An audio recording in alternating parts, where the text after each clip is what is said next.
Hello everyone, this is Dr. Mamta Rathi. I welcome you all on my YouTube channel Dr. Mamta's Educational Plex. Friends, we are studying cost accounting. Till now, we have seen introduction of cost accounting, material cost, labor costs. In this video, we will discuss about overhead costs. चलिए overhead cost की सारी चीज़ों को basic concepts को ठीक से जान लेते हैं।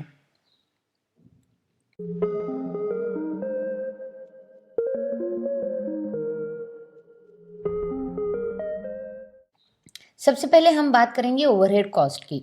ओवरहेड कॉस्ट किसे कहा जाता है? तो according to CIMA overhead cost को इस तरह से डिफाइन किया जाता है जिसमें total indirect material, indirect labour और इनडायरेक्ट एक्सपेंसेस की कॉस्टिंग आ जाए।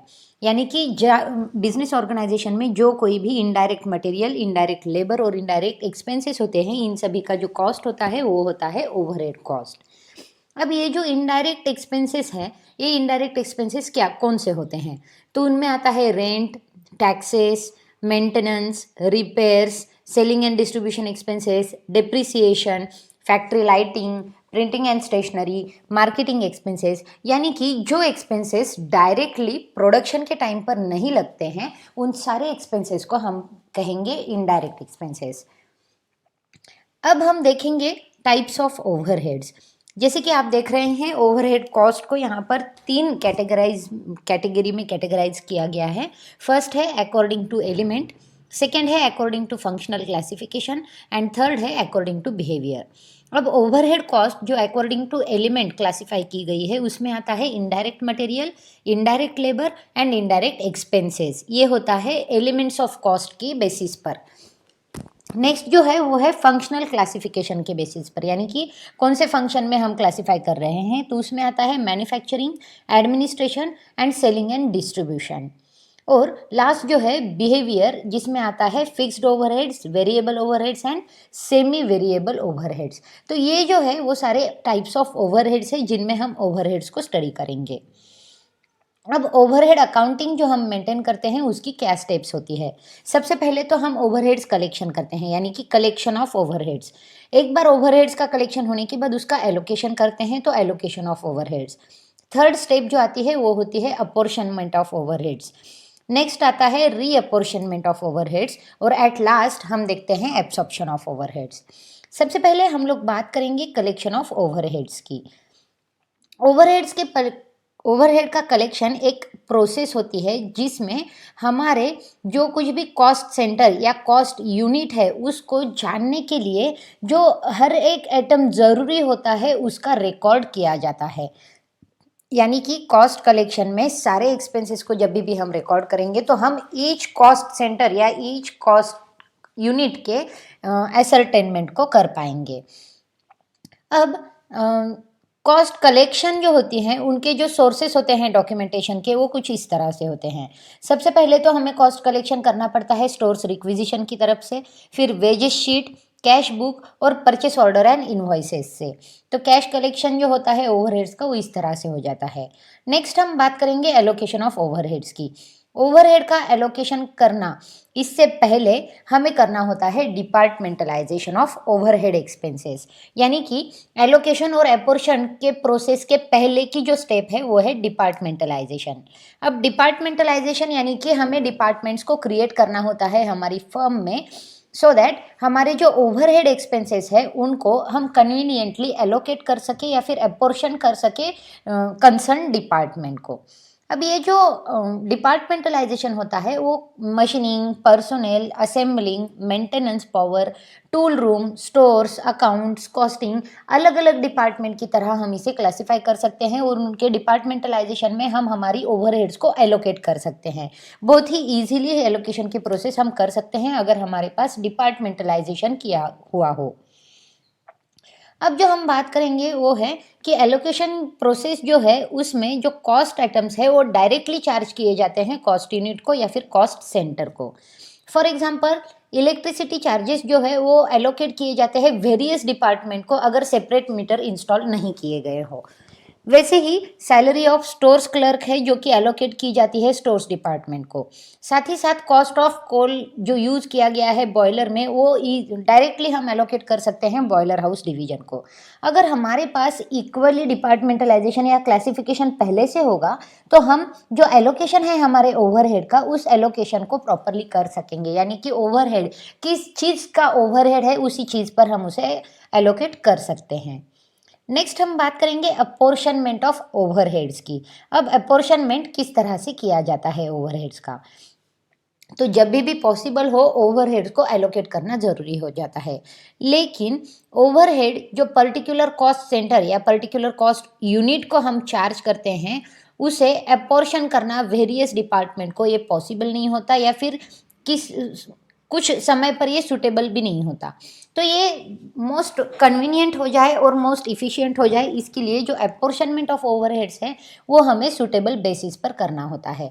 यानी कि जो कुछ भी ओवरहेड्स है वो ओवरहेड्स कौन सी बेसिस पर हम अपोर्शन करेंगे उसके कुछ चार्ट्स होते हैं। तो यहाँ पर हम आपको बता सकते हैं कि इलेक्ट्रिसिटी, ये जो ओवरहेड है वो इलेक्ट्रिसिटी हम किस बेसिस पर मेजर करेंगे। तो इलेक्ट्रिसिटी वो बेसिस हो जाता है इस ओवरहेड का लाइट पॉइंट या फिर मशीन आवर, यानी कि कितने मशीन आवर के लिए या फिर कितने लाइट पॉइंट पर वो इलेक्ट्रिसिटी चार्ज की गई है उसके हिसाब से उसका हम रेट निकाल सकते हैं। साथ ही साथ रेंट रिपेयर ऑफ बिल्डिंग जो है वो फ्लोर स्पेस यानी कि एरिया यूज्ड के हिसाब से भी हम निकाल सकते हैं। Insurance and depreciation of machine जो है उसका जो बेसिस है वो होता है वैल्यू ऑफ मशीनरी।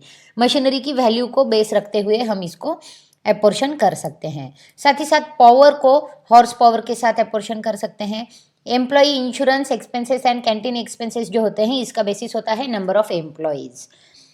अब जो अपोर्शनमेंट का स्टेटमेंट शो करता है हमारी ओवरहेड को, जब भी हम अपोर्शन करते हैं तो उसका एक स्टेटमेंट हम बनाते हैं, तो उस स्टेटमेंट को primary distribution summary of overhead के नाम से जाना जाता है, जिसमें हमारे जो कुछ भी एक्सपेंसेस हैं उन एक्सपेंसेस को हम अपोर्शन कर देते हैं, और उनको जब भी हम अपोर्शन करते हैं तो उसके बेसिस के हिसाब से हम अपोर्शन करते हैं, जैसे कि मैंने अभी अभी आपको बताया था।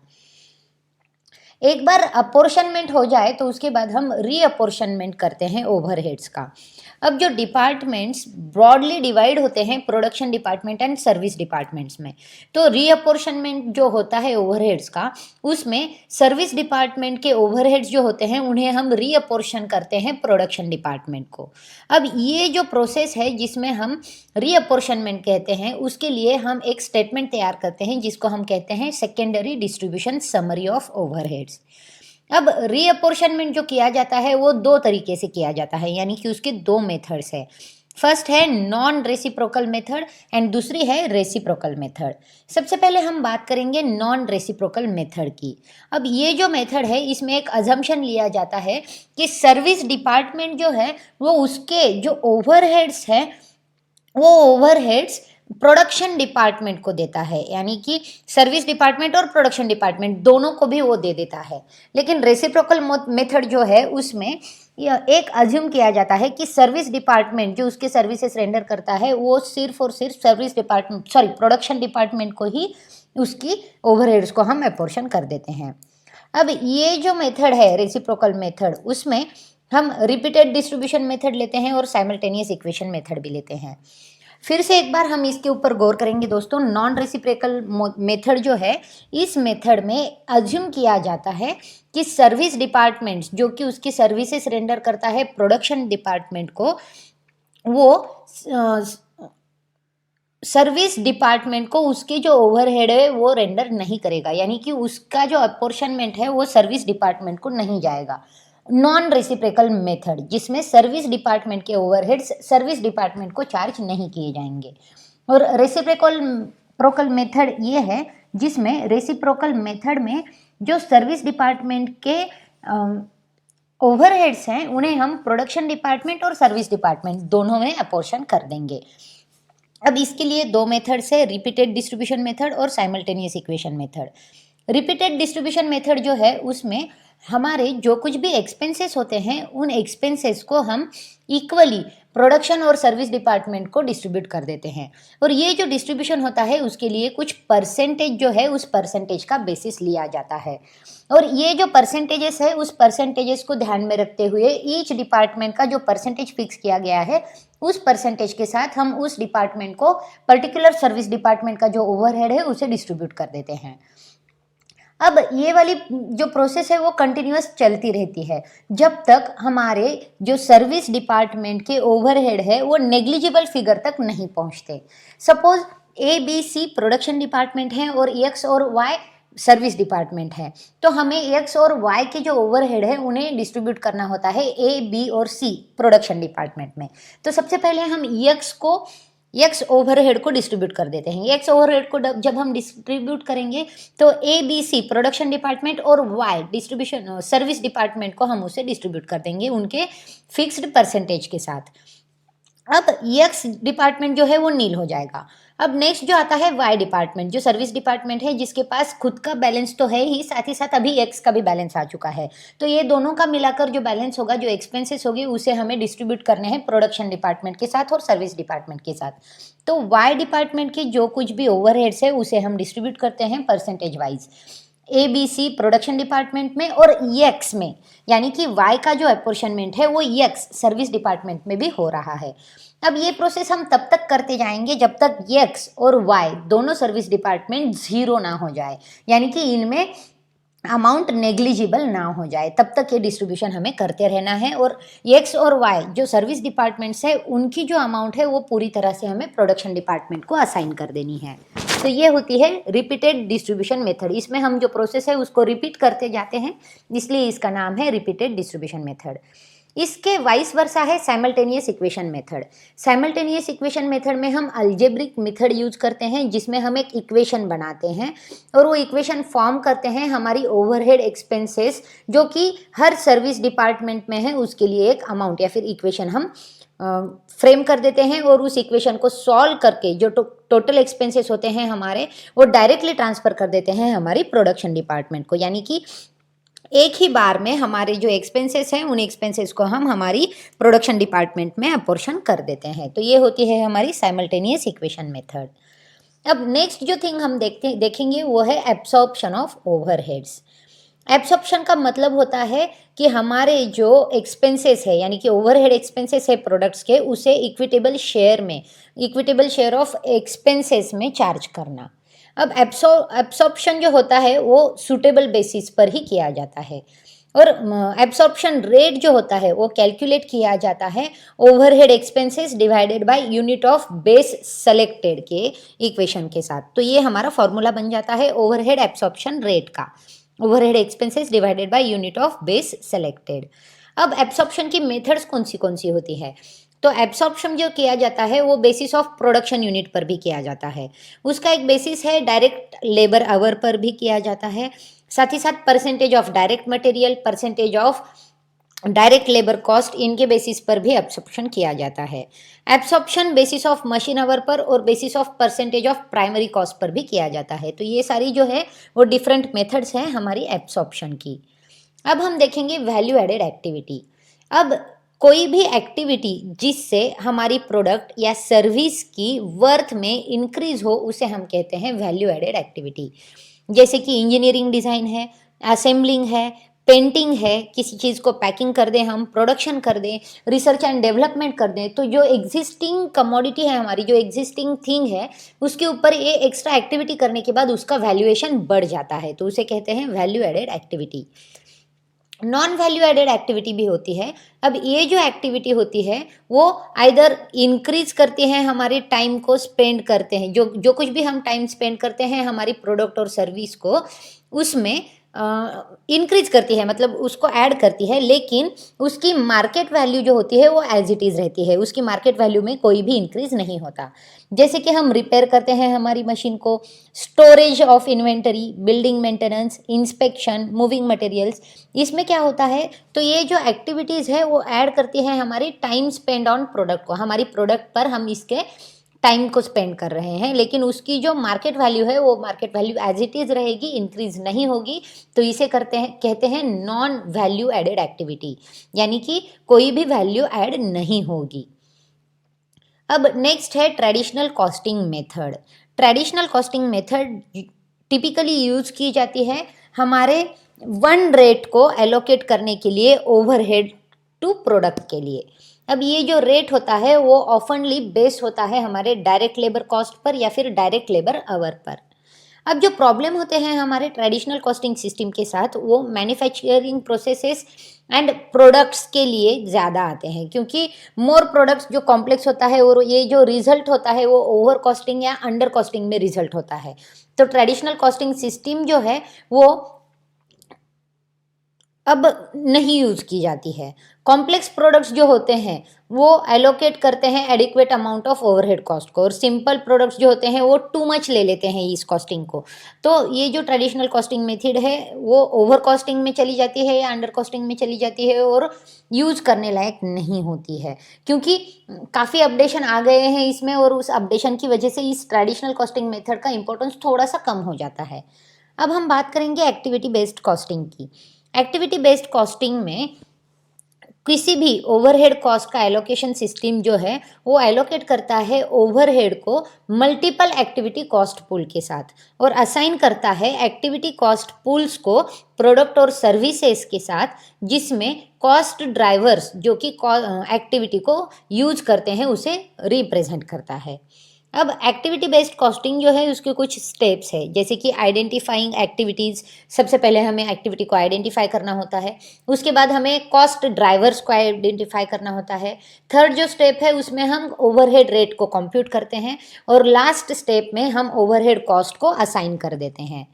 तो ये जो एक्टिविटी बेस्ड कॉस्टिंग है उसके कुछ बेनिफिट्स है और कुछ लिमिट्स भी है। बेनिफिट्स में हम देखेंगे कि एबीसी जो है वो उस मेथड में हम मोर कॉस्ट पूल्स को यूज कर सकते हैं। फिर ये जो है वो लीड करती है एनहांस्ड कंट्रोल को ओवरहेड कॉस्ट के साथ, और हमारे मैनेजमेंट के डिसीजन को बेटर करने के लिए, बेस्ट करने के लिए भी एक्टिविटी बेस्ड कॉस्टिंग जो है वो मदद करती है। लेकिन एक्टिविटी बेस्ड कॉस्टिंग जो है वो एक्सपेंसिव भी हो सकती है, ये बड़ा लिमिटेशन हमारे पास आ सकता है, और इसमें कुछ आर्बिटरी एलोकेशंस भी कंटिन्यूएशन में होते हैं, तो ये भी एक बड़ा लिमिटेशन हमारे लिए हो जाता है। एक्टिविटी बेस्ड कॉस्टिंग हम कब यूज करते हैं? अब जब भी हमारी जो प्रोडक्ट लाइन है वो न्यूमरस होती है या फिर डाइवर्स होती है, उस समय हम ये यूज करते हैं। जो प्रोडक्ट्स होते हैं वो डिफर होते हैं greatly in volume and manufacturing complexity में, तो तभी भी हम इसे यूज़ करते हैं। साथ ही साथ ओवरहेड कॉस्ट जो कॉन्स्टिट्यूट करती है सिग्निफिकेंट पोर्शन को हमारी टोटल कॉस्ट में, तभी भी हम एक्टिविटी बेस्ड कॉस्टिंग का यूज़ करते हैं। अब एक्टिविटी बेस्ड कॉस्टिंग जो है उसके मेथड में कुछ लेवल्स हैं, वो लेवल ऑफ एक्टिविटी जो है उसमें यूनिट लेवल आता है, batch level, product level and facility level में हम इसी एक्टिविटी बेस्ड कॉस्टिंग को यूज़ करते हैं। तो ये रही सारी बेसिक जानकारी हमारी ओवरहेड कॉस्टिंग के लिए। ओवरहेड कॉस्ट में हम इनडायरेक्ट एक्सपेंसेस को देखते हैं। जो भी सारे इनडायरेक्ट एक्सपेंसेस हमारी प्रोडक्शन प्रोसेस में, मैन्युफैक्चरिंग प्रोसेस में आते हैं, उन सभी को हम इसमें देख लेते हैं। इस वीडियो में ओवरहेड कॉस्टिंग की सारी बेसिक कंसेप्ट्स को मैंने आपके सामने रख दिया है, और आपके सामने अपॉर्शनमेंट, एलोकेशन किस तरह से होता है, उनकी मेथड्स क्या क्या है, इन बारे में भी डिटेल में डिस्कस कर दिया है, साथ ही एग्जांपल्स भी दे दिए हैं। आपको मेरा ये वीडियो कैसे लगा कमेंट बॉक्स में बताना ना भूलें। साथ ही साथ मेरे इस वीडियो को अपने फ्रेंड्स के साथ शेयर करना ना भूलें। अगर अभी भी आपने मेरी चैनल को सब्सक्राइब नहीं किया है तो मेरी चैनल को सब्सक्राइब ज़रूर करें, और इस वीडियो को नीडी स्टेक होल्डर्स तक शेयर ज़रूर करें। हम लोग फिर मिलेंगे नए वीडियो के साथ, तब तक के लिए देखते रहिए, शेयर करते रहिए। Thank you.